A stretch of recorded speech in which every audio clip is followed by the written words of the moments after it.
guys, welcome and welcome back to my YouTube channel. If you are new here, welcome, and if you're a returning subscriber, welcome back to my YouTube channel. In today's video, I'm going to be giving you guys the 101, everything about my experience applying for my master's degree in the United Kingdom. I'm also going to be talking a little bit about the visa process after you get an admission. So this is going to be a two-part video. This video I'm just going to be sharing my own personal experience, my tips, and how I went through everything. I mean, that's what experience is, how I went through everything. And in the next video, I'm going to put a question poll on my Instagram. Follow me on Instagram so you do not miss out when I post that. I'm going to put a question poll on my Instagram, and then you can ask me questions about your own personal situation, and I'll do a video about that also. So stay tuned. Follow me on Instagram at @themariammomoh, and watch out, turn on your post notification so you do not miss out when I post that on my story. Also, do not forget to like, share, subscribe, and turn on your post notification so you'll be notified every single time I upload a new video. I'm hyped. I need to be quick because I have a class. Actually, if you can see my laptop, I'm in a class. Alright guys, let's go. So applying to study in the UK and getting a student visa is one of the easiest things now. Somebody said that the UK Home Office is dishing out visa like they are the printing press, and I couldn't agree more. I heard that they have this goal that they are trying to meet, so they are really giving out visas right now. So it's really one of the easiest things ever. So just some things to note: the UK Masters program is for 1 year. You also get 2 years post-study visa after you complete your master's program, and if you stick by the rules, which includes like 20 hours work hours and other rules, just be a good girl or boy. And also you have 20 hours to work during term time. So when school is in session, you can work for 20 hours, and when school is not in session, do you. Also, most UK schools have payment plans. So some schools have payment plans as low as £1,500 and up to £5,000 or more. So depending on the school, you can pay your first deposit, like I said, which might be as low as 1,500 to resume, and after you resume, then you pay the rest. So if you see £15,000 when you're searching for UK school, it doesn't mean you have to pay all of that before you resume. That being said, my first advice would be to start early. I started this process January of 2021, and I just got to the UK March of 2022. What starting early does is that it gives you room in case anything comes up. You will not be under pressure to meet up. And I always tell people to start early so that if they have to defer, maybe their money doesn't come or something comes up and they have to defer, then they can do that if they started early. For example, I started my application January of 2021. I wanted to go September of 2021, but that didn't work out for me. So my course had both September and January intake, so I just deferred to the next intake, right? Some courses have May intake, June intake, so you can just defer to the next intake if you start early, as opposed to having to wait until the next academic year. And that good thing is that UK schools don't actually require you to pay a deposit for you to defer, right? So if something comes up, maybe you need to sort out some things in Nigeria. Why am I saying Nigeria? I'm from Nigeria. Maybe you need to sort out some things in your home country before you travel. You can just defer, and you don't have to pay any deposit to do that. You just email the school and tell them that you want to defer, and then you are deferred. My neck is so plain. I need to wear a chain. So a little background of my own story. I started applying to go for my master's in January 2021, and then my money did not come on time, so I just deferred to the next intake, which was I wanted to go in September 2021, but that didn't work out for me, so I deferred to January 2021. Another thing, I used an agent. The agent I used was free, and one of the downsides to that is that most times they are usually laid back. So after I got my admission, everything after my admission, I did it by myself. My visa application, everything, paying my school fees, I did it by myself without the help of the agent.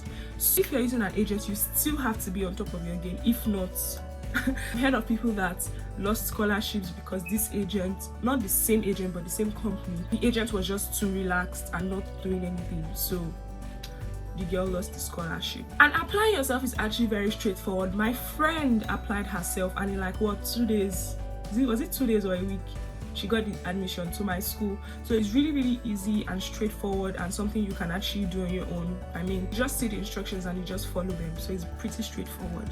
so you can apply yourself if you want to. So another tip would be to always check the deadlines so you do not be shocked, basically. So schools have deadlines for payment of your deposits, for collecting your cars, for resumption. So you have to check the deadline to see that they meet up to where you are now, what you're doing, and so that you can work towards those deadlines. Always check the deadlines. So back to me. So my agent did my school application, and like after a month I got my admission. I applied to 2 schools and I got the 2 admissions, and then I just picked this one, the University of Northampton, because it's close to family. And that's another thing I would advise. I actually did not just stumble on my school being close to family. When I was searching for schools, I intentionally searched for schools that were close to my family. It's just easier to stay with family. Someone gets to put you through and save money on accommodation, so you just maybe contribute to the bills or whatever, but you save a lot of money on accommodation, because accommodation is really expensive here. And if your school is far from where you're staying, you're going to have to spend money on transportation. My school is not so far from where I stay, but I still spend about £9.80 on transportation every day, right? Going and coming, £9.80. So my advice would be that when you're searching for a school, if you have family in the UK, search for schools that are close to your family. That's after asking them if you can stay with them, sure. So search for schools that are close to your family and then apply to those schools. It's really easy, and if you have all the documents, you most likely get the admission. Well, the documents, and if you meet the requirements, yeah, you most likely get the admission. Another important thing would be to join course groups on Facebook, WhatsApp, Telegram. So if you just go on Facebook and search 2023 University of Bristol applicants, you find groups on Facebook. Just search for your school basically, and you actually find course groups on Facebook, and from there maybe you find out that there's another group on WhatsApp or Telegram. They pass really good information on those groups, so be sure in those groups. That being said, what are the documents you need to apply? I wrote them down. It's not my book, I've been using this in 2019. So what are the documents you need to apply?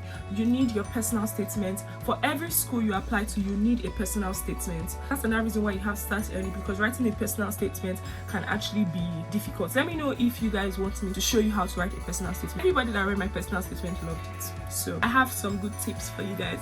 Let me know if you guys want that in the comment section and consider doing one. So you need your passport. So if your passport is expired or you don't have one, start getting one early, because the process of getting passports in Nigeria is crazy. So if you don't have a passport or you need to renew your passport, start doing that as early as possible. Another thing you need references, 1 academic reference and 1 professional reference. You need your degree certificate.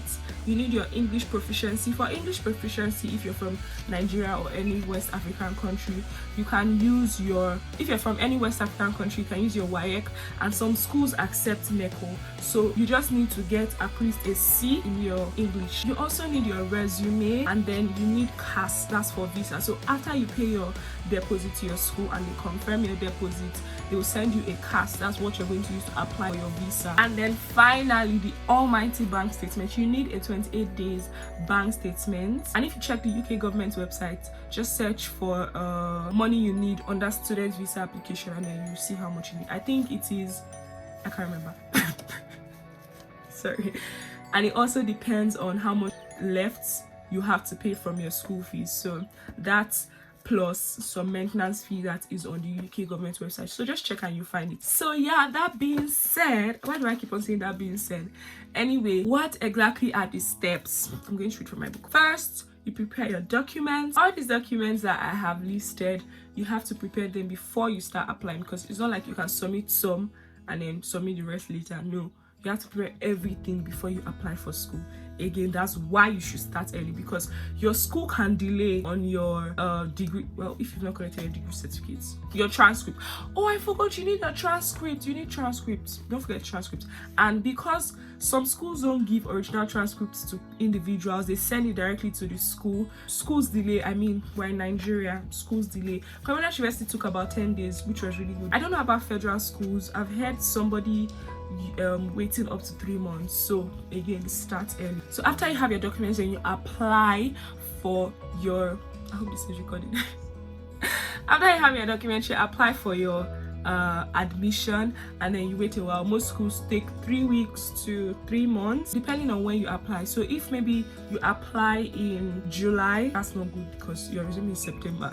But if you apply late, you most likely get your admission earlier, but that's not good because you have to do 28 days bank statement, you have to wait for interviews, whatever, if your schools do interviews. So after I applied, the next thing is to get accepted. Obviously, after I get accepted, you have to pay your deposits to the school, and obviously to the school you have to pay your deposit, and after paying your deposit you wait for it to get confirmed. Because you're doing international transfers, it delays sometime. I know my own took about 8 days, more than 8 days, maybe like 2 weeks before I even got debited. When your Nigerian bank debits you, they'll send you a telex to your email, so you send that telex to your school and then they will confirm that they've received it. After they've confirmed that they've received your deposit, some schools do credibility interview. I had to do a credibility interview, and credibility interviews are just for them to get to know you. Some people apply and say that they're coming to school, but they're actually not coming to school. To them, they just maybe want to pass through that country and go to another country. And in the UK, schools have a certain number of graces of people that they give for them to fall under that category, and if they've exceeded, maybe they give them only 10 people can be fake in quotes. If they exceed that number, they might cancel the school's license. So some schools do credibility interviews so that they can just get to know you, ask you questions, be sure. And honestly, if you're legit, honestly, it's not a hard interview. Just ask you questions. Just check credibility interview on YouTube and you see a lot of how to prepare. Even on your school's website, there are tips on how to pass a credibility interview. Unfortunately, if you do not pass your credibility interview, you cannot move forward. Like, they are going to withdraw your admission basically. So after you pass the credibility interview, it is important for you to start your bank statement. Usually after you pass your credibility interview, they'll tell you like 48 hours or 24 hours after you pass your credibility interview. They told me immediately because I started a conversation with the woman and then she just told me. So after you pass your credibility interview, it takes a while, sometimes 14 days, for them to send you your CAS. So instead of waiting to get your CAS before you now start doing your bank statements, immediately after you pass your credibility interview, just start doing your bank statements while you wait for your CAS. So that way, shortly after you get your CAS, you apply for your visa. Also, 31 or 30 days from the day you print your bank statement, if you do not use that bank statement, it's going to expire. So just plan around it basically. Use these steps and then you'll be fine.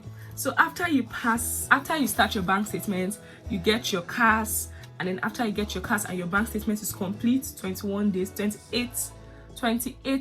days, 28 working days, then you apply for your visa. Applying for a visa is not rocket science at all. You can apply in a few hours. You just have to answer a lot of questions on the UK government's website, and thank God you don't have to do an interview. So after you fill out your forms, submit your documents on the UK government's website, you book a date for your biometrics. So when you go for your biometrics, you just have to take your biometrics and take your passport, and then that's basically all. Nobody's asking you any question again as of today anyway.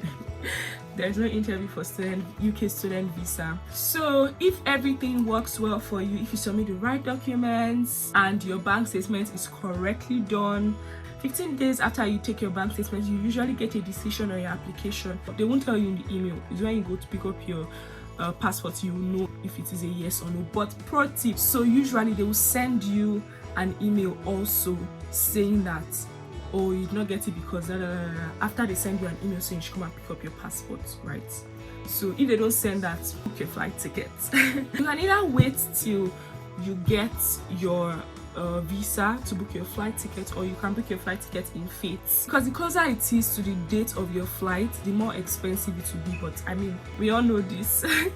So book your flight and arrive in the UK.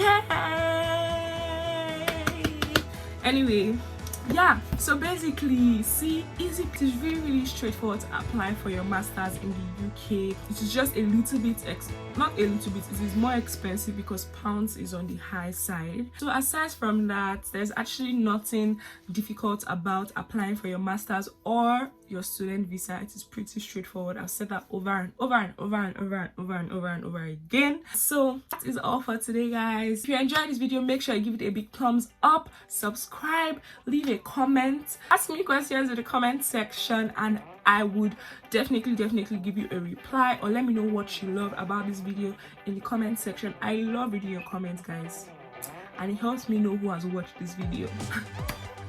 And do not forget again to follow me on Instagram at @themariammomoh. I will be leaving a question poll there, maybe on, that's a question poll, a question sticker, maybe on Tuesday, where you can ask me more questions as it pertains to you personally about this whole student visa application for masters, and I'll do a YouTube video answering your questions. Yeah, so that is all for today, guys. I'll see you guys in my next video. Bye.